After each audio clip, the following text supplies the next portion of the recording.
And I was scared to pieces, but I had my ears on. I just went in there like cold turkey. I was like, I'm going to do this because I love Disney. Hey, welcome to another episode of Dream Achievers. This is Andy Young, the Mountain Money Man, welcoming you guys to another episode.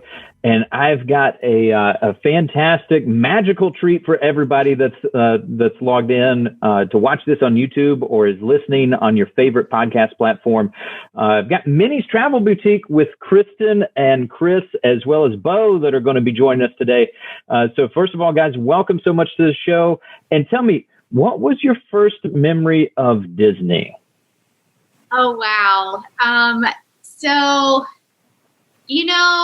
My first memory of Disney, I would have to say, is when I was a little kid.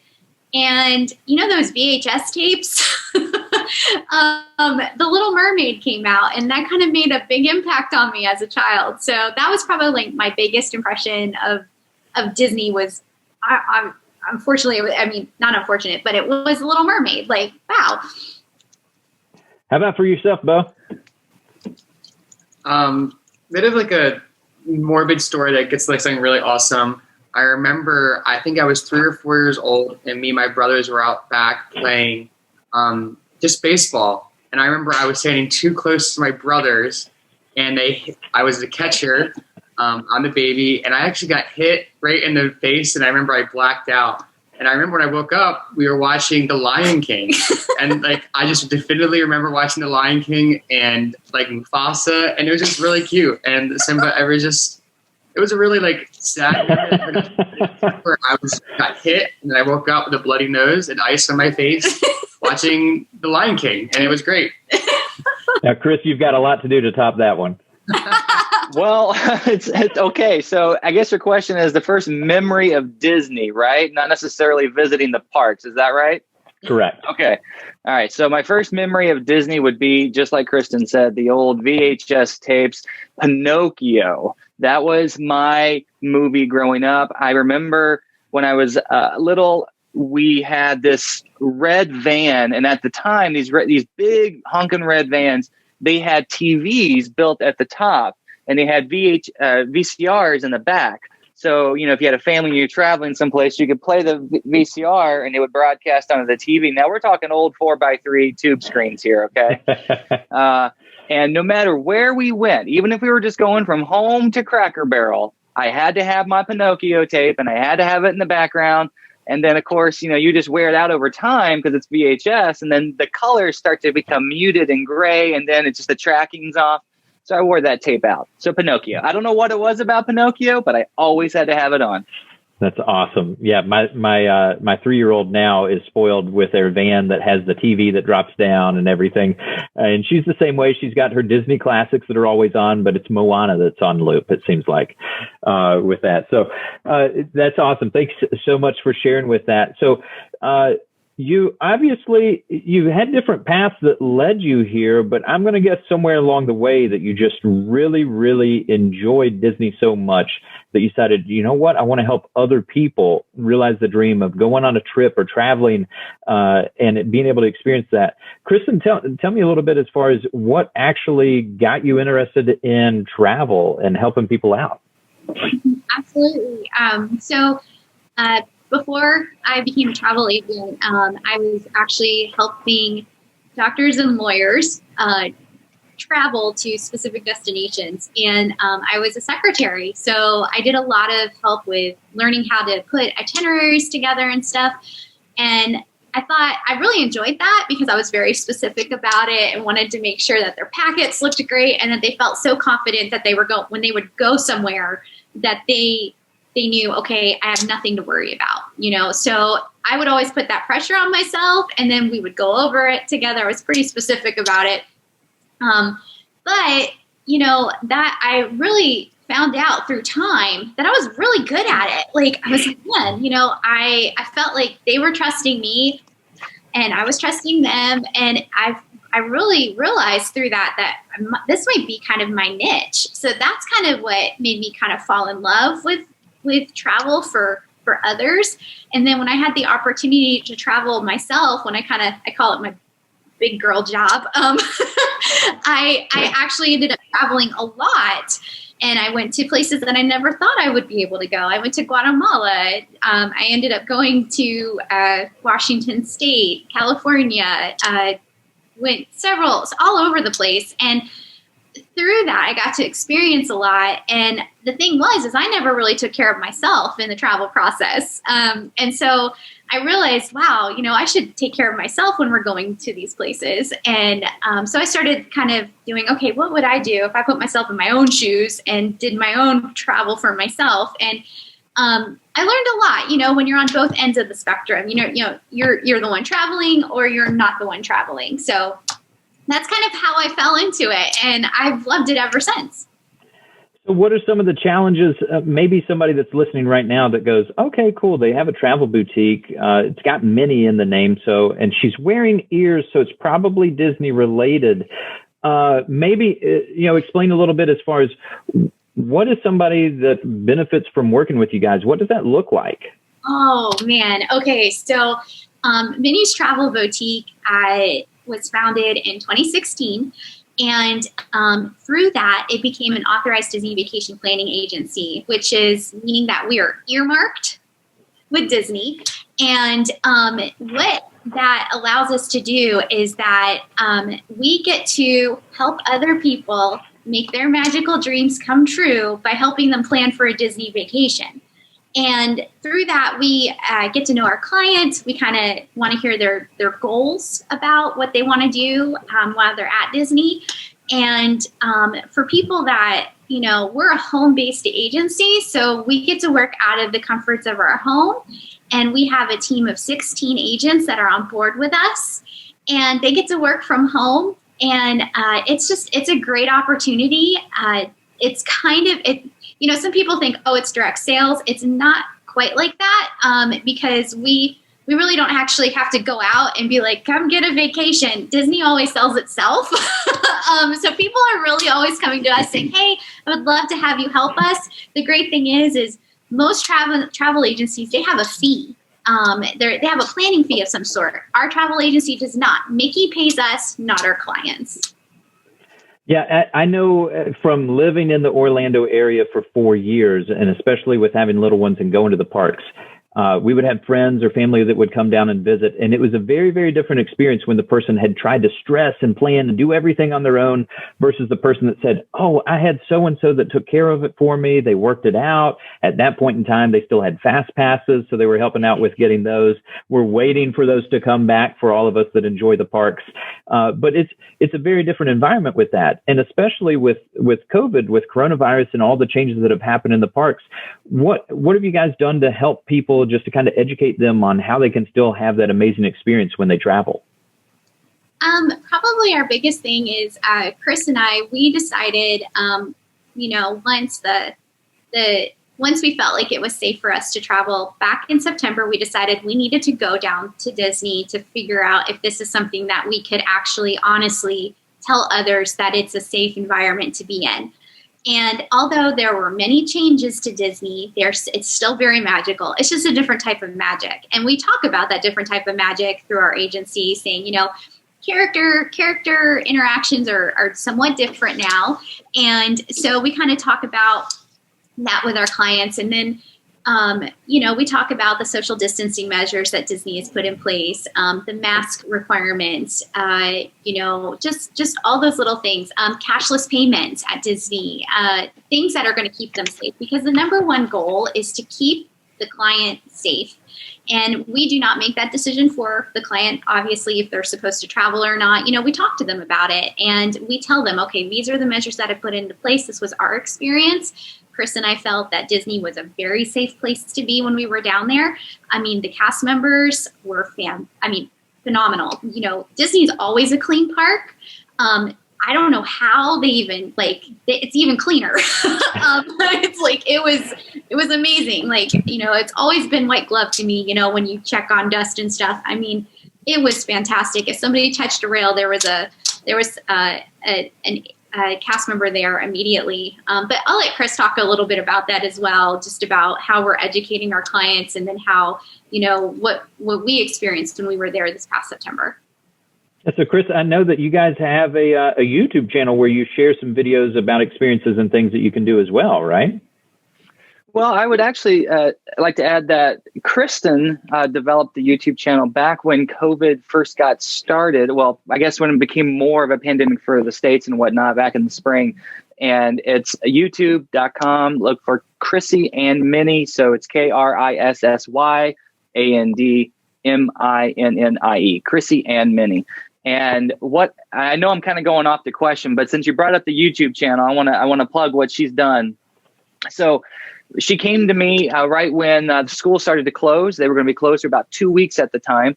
And she felt really bad for all the children that couldn't go back to school. And she said, I just want to give something back to the families. And so what we did for about 2 weeks straight, and I want to bring it back. I keep teasing her, but it's a big project, is she did nightly story time, magical story time at Chrissy's Corner. And every night she read one of those golden books that were, Disney inspired. So, Mickey in outer space or, Moana. And she would just read those stories and we put the pictures on the screen. And it was just kind of like a way for the families to get that Disney magic while COVID was becoming more and more prominent here in the States. So thanks for plugging that. I didn't have to do that.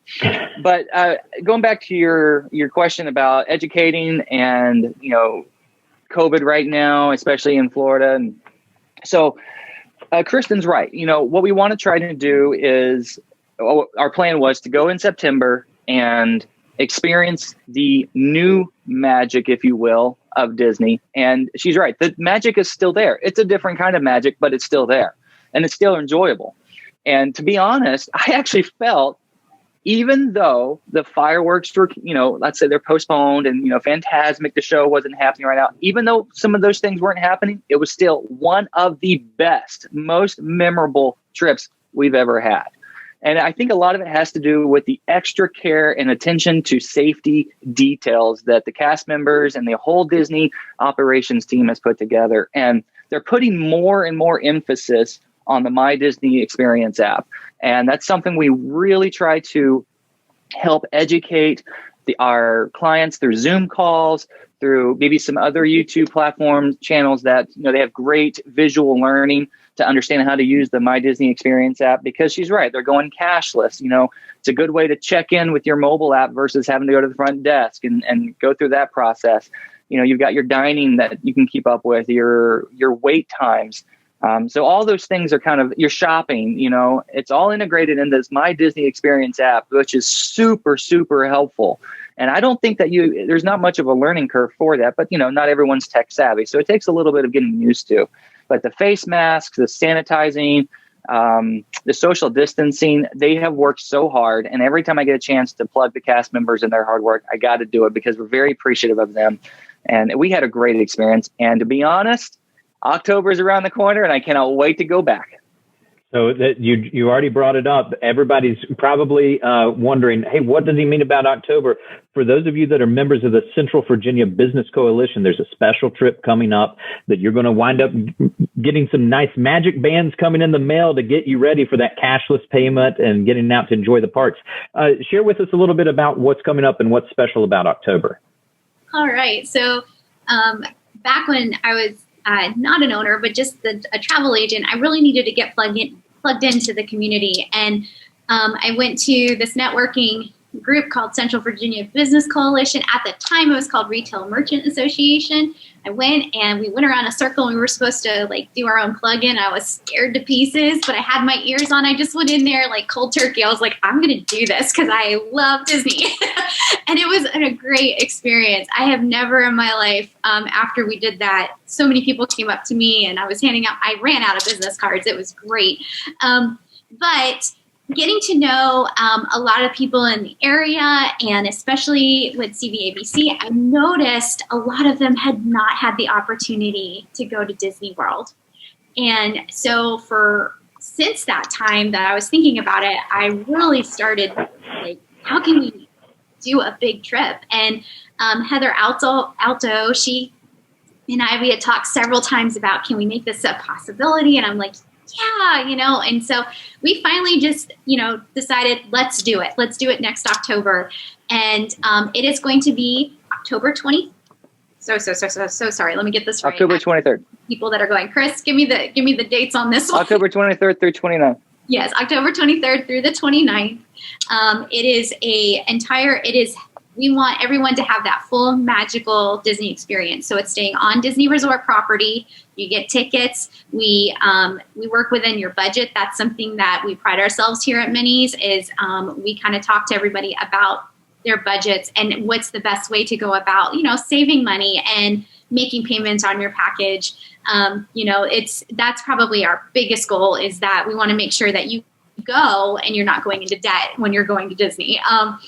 So there's that. We have a separate Facebook group page that we're going to get everybody on, and we're going to talk about, the planning process, because believe it or not, Disney World is called Disney World for a reason. It's a whole new world. So it's huge, and it's not your typical theme park. It's not like you're going to just go into a theme park and walk out. There are things that you have to know and how to do certain things, and we want to make sure everybody's ready for it. The great thing that we're really excited about is that Chris and I, we're going to be there. So if anybody has any questions on anything, they can give us a quick text, or we'll come see them at the resort real fast and see if they need anything. But we're really excited because a lot of the people that are going on this trip, they're first time Disney goers. This is their first time going. So, I know, Andy, that I want to know what your first experience going to Disney is. Like, share that with us. Yeah, so great question. So I can remember going twice as a child with that. I still actually, I'll show it in the picture. We'll edit it in. But I have my Donald Duck hat that has the hard plastic bill that I still have from when I went. I think I got it when I was 5. And then I've got my ears. That's like the rite of passage when you get the custom with your name stitched on it. That is a special event for sure. But what I remember, this is what's funny. I can remember going and staying with my family. My aunt and uncle were meeting us that were coming down from Maryland. And my little sister at the time, we had got a new car, and she set crayons in the door of the car. Well, Florida's hot, right? No. Crayons melt. So we now had this beautiful Technicolor drip down the side of the car door. But I still remember that trip that was the trip that my little sister, destroyed our new car.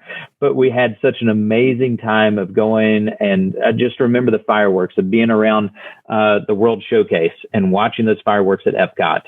And that show's now been retired. We're waiting on Harmonies to start up with or Harmonia, with the new show that's going to be coming. But it's just such an amazing place and experience to walk through, and to now go back with my children and to see the look in their eyes. It's way more enjoyable to go take your kids with that, because it's one thing to experience that as a person. It's another to be able to take and see that wonderment through a child's eyes that's going. So it truly is an amazing, magical experience when you go through with that.